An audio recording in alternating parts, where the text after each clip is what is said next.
Suck what? Look how you fucking look it. like. What's wrong with you? What the fuck is wrong with you, you fucking ugly bitch? Get the fuck out of Ugly? my face! Talking about.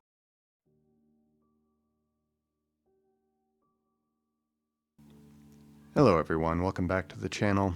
Sorry about the rather long delay. Unfortunately, life has gotten in the way over the past month or so, including getting my finger crushed at work, so making a video has been on the back burner for a little while. But with that being said, let's get back into it, shall we?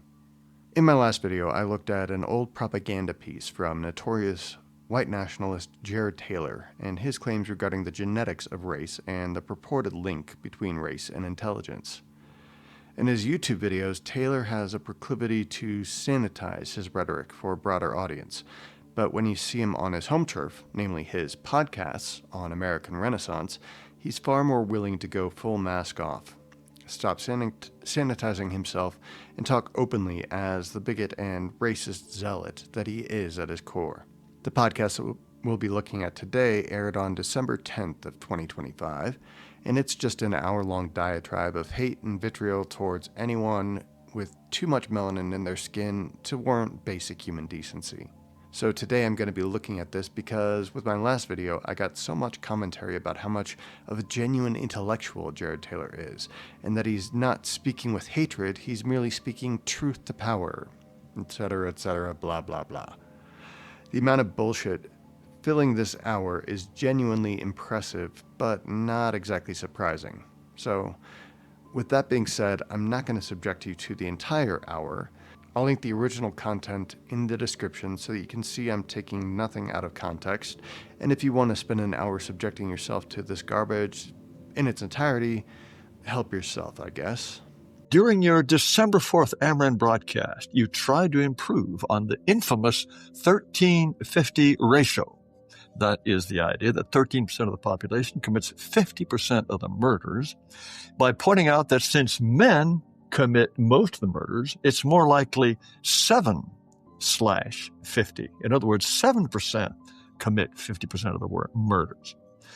Our listener goes on to say, this sleight of hand is unfair to our dusky brethren. Ooh. And the more I thought about it, that is true. So, of course, starting off strong here right off the bat, Jared and his little minion Igor here have to use a classic 1350 dog whistle, so popular among white supremacists across the country. Because of this, I feel like I have to at least touch on it briefly, even though it's been debunked so thoroughly by so many people at this point that I'm just beating a dead horse. Nevertheless, since they bring it up, I feel like I gotta take a plunge a little bit here. For those out of the loop, the 1350 dog whistle claims that black Americans make up only 13% of the population, but commit 50% of the homicides. They draw this originally from a crime report, the National Crime Victimization Survey from 1994, so over 30 years ago at this point. Even back then, it was a misrepresentation of the data, but it's been even more obviously debunked since then. For the years 2020 to 2025, the ratio is actually 44%. I'll, of course, leave a link in the description below. And that 44% is without even getting into the other issues involved with this claim, like the fact that these are arrest statistics, not conviction rates, or that interracial violence is a tiny fraction when compared with intra-racial violence, regardless of the race being discussed, or that homicides in this country have only a 50% clearance rate. And given our law enforcement tactics in this country, is it really any surprise that people are put into cuffs faster when they're black and suspected of a crime versus white, especially if they're too poor to effectively fight the charges? And that's only scratching the surface of the fractal stupidity involved with this frequently quoted, quote-unquote, statistic. Suffice it to say that there's a reason it's considered a dog whistle, and it's not because of its accuracy in assessing violent crime in the good old US of A. Ironically enough, these two actually do touch on the abysmally low amount of homicides solved nationwide, but they draw some very, shall we say, interesting conclusions from it. See if you can spot it here. It's absolutely horrible that so few, you got a 50-50 chance of getting away with murder. Yeah. But it really helps to be black. It really helps to be black because there's this snitches get stitches rule. Nobody's going to rat on you. Whereas white people want murderers caught. And white people don't commit these completely fly off the cuff, just shoot anybody because he stepped on your shoe kind of murders anyway. Those are the very hardest to solve. White people, if you look up the statistics, white people are more likely, considerably more likely, to be arrested for murder than black people. Because they're just out in black jungle land. Nobody knows who they're killing. And they get no cooperation from the police. That means more and more blacks are going to be killed. Yeah, totally. Whites never fly off the handle and murder people arbitrarily for no reason. Yeah, absolutely. So, America, are we great again yet? Because we'll see when we keep on hearing from Jared and his little lackey here. They definitely think we're doing great. They have nothing but praise to offer for all of this. When Jared is talking to an audience of his like-minded bigots, he really doesn't try and hide his prejudices at all. All that pseudo-intellectualism and the auspices of intellect and sophistication, those just go right out the window. He just becomes an old-timey bigot with a bit of a bigger vocabulary, but otherwise is no less racist, hateful, or disgusting. Speaking of disgusting, let's take a look at this. I was converted to racial realism in large part through American Renaissance. Unfortunately, by this time, I'd already brought up 2 teenage girls in the same egalitarian delusions I'd been fooled into believing. I tried to undo the damage, but have been only partially successful with one daughter and utterly unsuccessful with the other. And it doesn't help that we live in a liberal city in Washington State. The day after Christmas, my oldest daughter, who's now 21, informed me that she is in her first dating relationship with a black man. I've been agony ever since I found out. I didn't eat for almost 3 days. I told my daughter I didn't approve of her dating him, but if she was going to do so anyway, I'd like to meet him out of my love for her. I met him briefly. I was not impressed. How do I deal with the cloud of anxiety and depression I'm experiencing? What advice would you give to a father at this late stage in parenting trying to persuade a daughter to not engage in an interracial relationship? I've been agony ever since I found out. I didn't eat for almost 3 days. I told my daughter I didn't approve of her dating him, but if she was going to do so anyway, I'd like to meet him. I met him briefly. I was not impressed. How do I deal with the cloud of anxiety and depression I'm experiencing? What advice would you give to a father at this late stage in parenting trying to persuade a daughter to not engage in an interracial relationship? Well, that is very, very, very, very tough. I have 2 daughters, and I started off fairly early with them, just trying to explain, we're white. It took 100,000 years for us to become white the way we are. We like being white. And always remember, if you have a baby with somebody who's not white, you're going to end up with a child that is not white, not us, not like us. One thing you might perhaps say is a variant of that argument, and that is to say to your daughter, we have been white for, pick your figure, 50,000 years, 80,000 years. And it is how healthy people want to affirm themselves. Healthy, normal people are proud of who they are, and they want to have children that affirm their own identity, their own heritage, their own race. So please think about this. If you have a child, you will be denying your heritage. You will denying everything that went into the last 80,000 years to make you who you are. I don't know if that'll work, but this is a grievous thing that many white parents face. But this is a very, very difficult thing. But give her time. She's only 21 years old. And my suspicion is that if she spends time with the co-racialists of this boyfriend of hers, so long as she doesn't get pregnant, she will realize that these are not her kinds of people. Some kind of self-preservation instinct, I hope, will come to the fore. But, commenter, you have my greatest sympathy in this difficult time. God, I feel sorry for this poor girl. Not for the reasons that Jared and Igor here feel bad for her, but for other reasons. And it'll get particularly ironic as we get a little bit further into this video, but we'll get there when we get there. Any other advice, Mr. Kersey? Yeah, well, the great hope is in a couple years, they're trimming the tree for young white grandkids that his daughter produces. You're right, it's society. And until society reinforces that this is an absolute no-no, this is not something that you do. Yes. It has to be top-down driven, and it has to be a restoration of shame. And just basically said, no, I mean, it will take miscegenation laws. I don't know, perhaps. No, to me, it is a denial of yourself. Yeah. You want to affirm yourself. You want to be proud of who you are. This is destroying yourself. This is turning your back on thousands of years of heritage.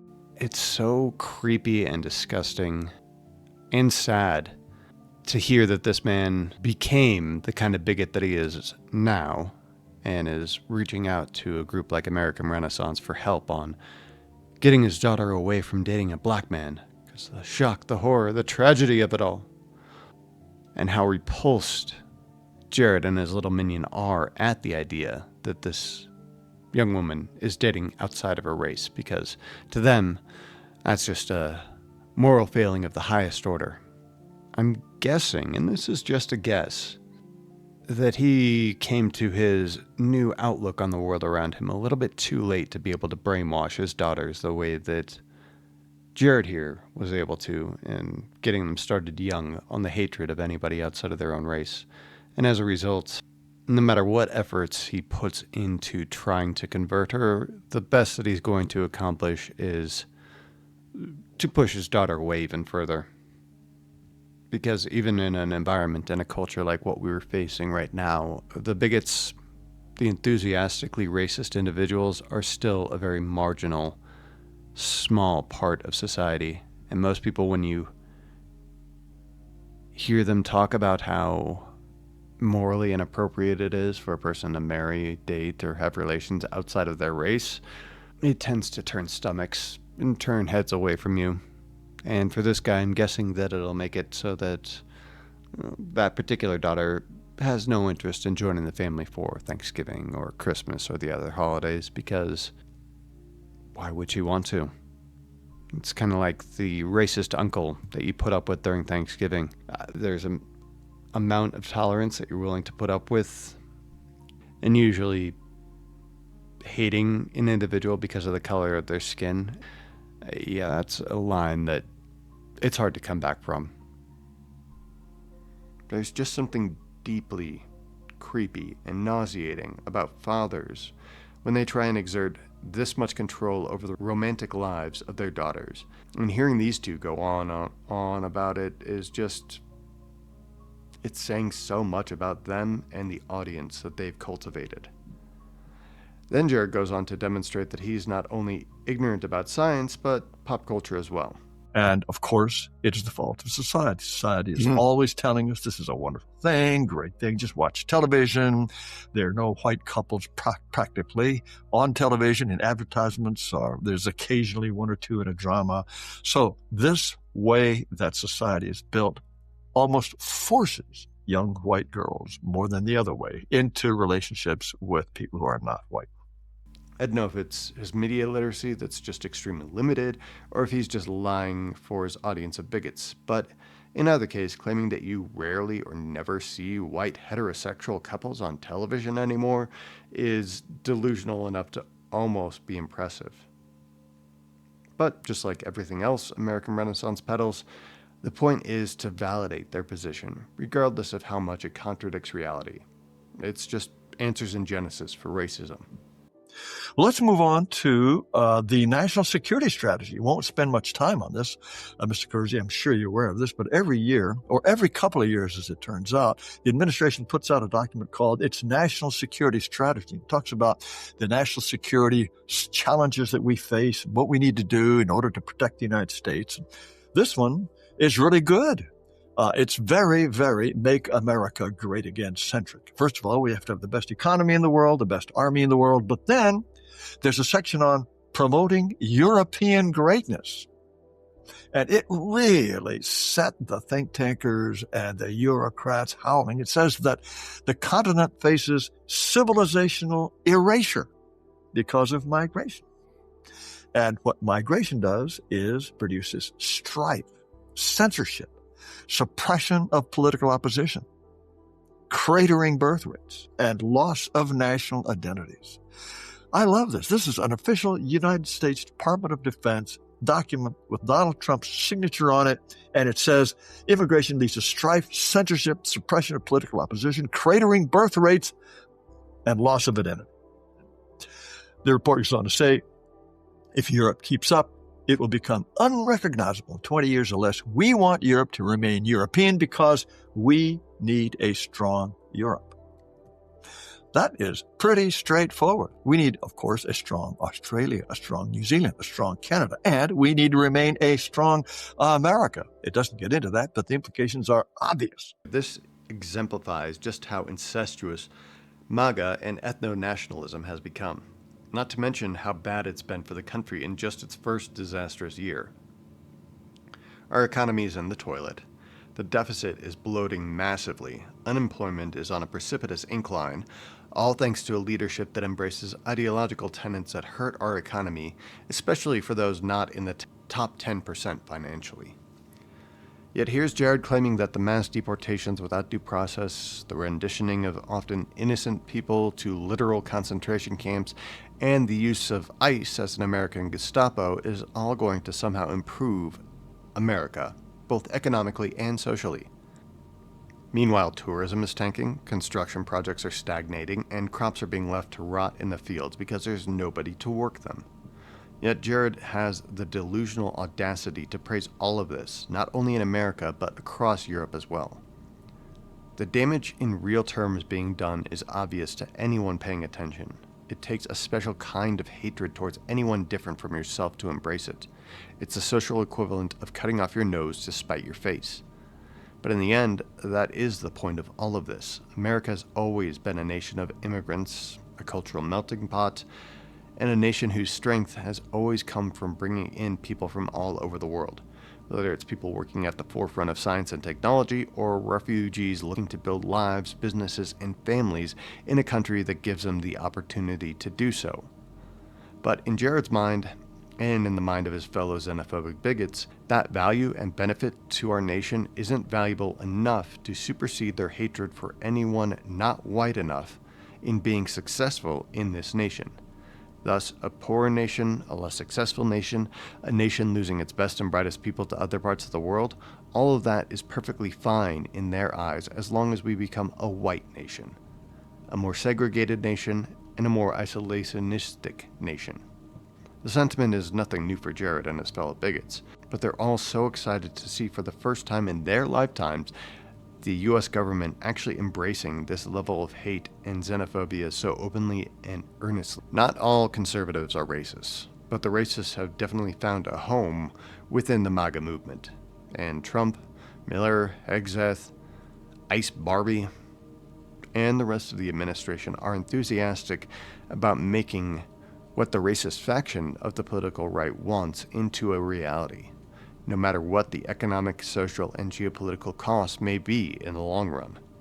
This entire podcast is over an hour long, and as I promised, I won't subject you to the entire thing. But there's one other segment that I wanted to take a look at, one that really let Jared and his little minion here show exactly what kind of people they are, and have always been at their core. Because it's particularly funny, I gotta say. Well, anyway, she's known as Cinnabon Crystal. That's her moniker, Cinnabon Crystal, and it's a suburb of Green Bay. So over the weekend, this video appeared showing her repeating racial slurs and admitting to being racist. It went viral on social media. A friend of this program, Tom Hennessy, saw this and created a Give, Send, Go fundraiser, just as he did for Shiloh Hendricks back when a Somali harassed a white woman and her child in Rochester, Minnesota. Well, the fundraiser aimed at making sure that Cinnabon Crystal lands on her feet. It now stands at over $100,000 raised, sir. All I saw was a video in which she is giving the one-finger salute to these Somalis and calling them the N-word and telling them to get the hell back to their own country. We don't know what led up to that.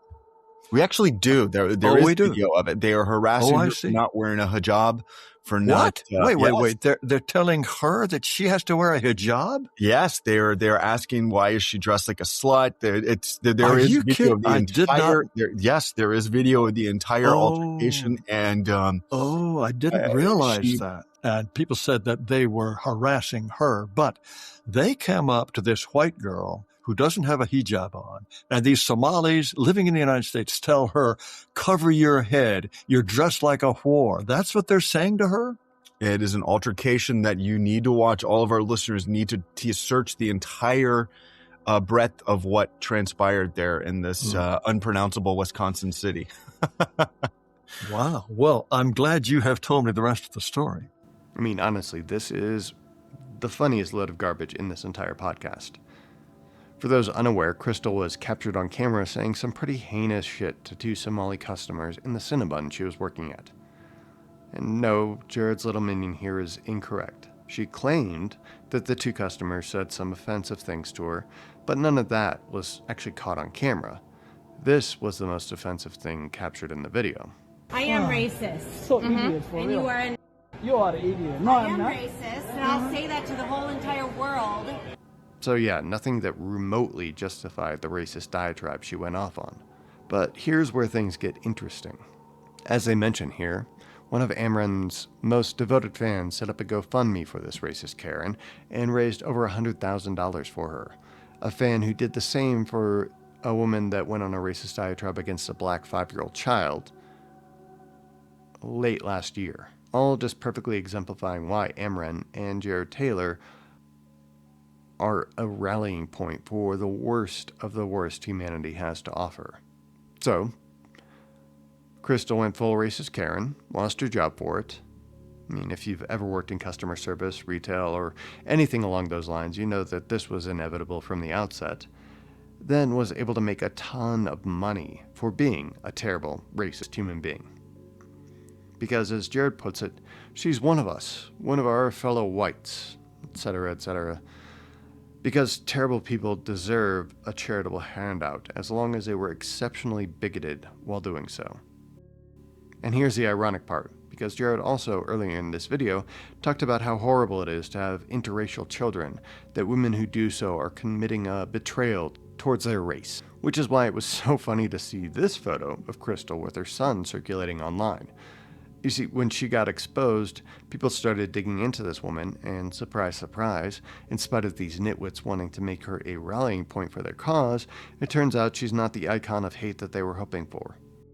They raised over $100,000 for her in total, which just goes to show you that it really takes a bare minimum amount of effort and a lot of deep-seated hatred to get these people to open up their wallets for you. And it's funny as hell, but also genuinely sad that all it takes to get sympathy here is being as ignorant and terrible and racist as possible. And voila, the donations just come rolling in. After all, GoFundMe right now has a page up for Jonathan Ross, the murdering psychopath in Minnesota. In terms of specifics, that's all I wanted to touch on in this particular episode of Jared and Minion Igor's Hour of Hate. The rest of this is just going to be my closing thoughts. So depending on the audience that he's in front of, Jared is good at putting on different masks. In the last video I responded to, he really wanted to present himself as a man of science who speaks truth to power, that academia is an institution unwilling to touch on topics of race, particularly connecting race to intelligence. At every point in that video, he misrepresented the data to fit his narratives. Science has no problem looking at heritage, genetics, and ancestry. The field of population genetics is the study of this very topic. Jared is just mad that this field of study directly contradicts his misrepresentation of race. Race as it was understood in the late 19th and early 20th century, when eugenics was used to commit atrocities like forced sterilization. Then you see Jared in situations like this, where he's talking to his already dedicated followers and fellow bigots. That's when the mask comes off, and Jared is his true self.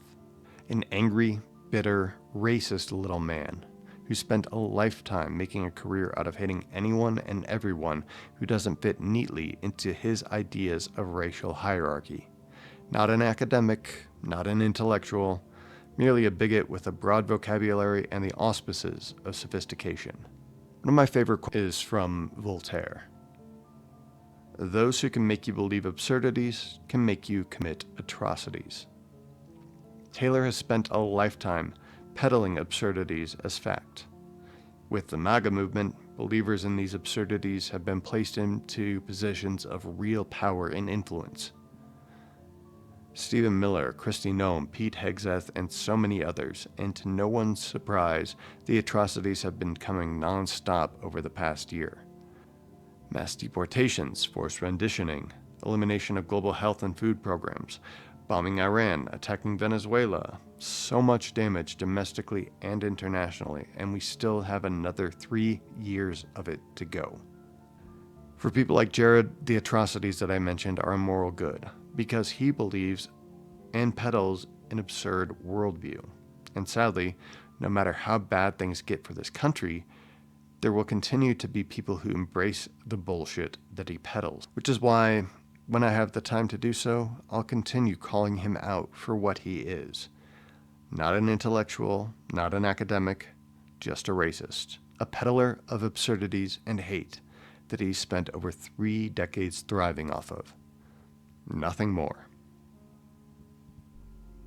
Anyways, thank you for listening. That's all I have for you today. There's only so much Jared Taylor that I want to subject you to at any given time.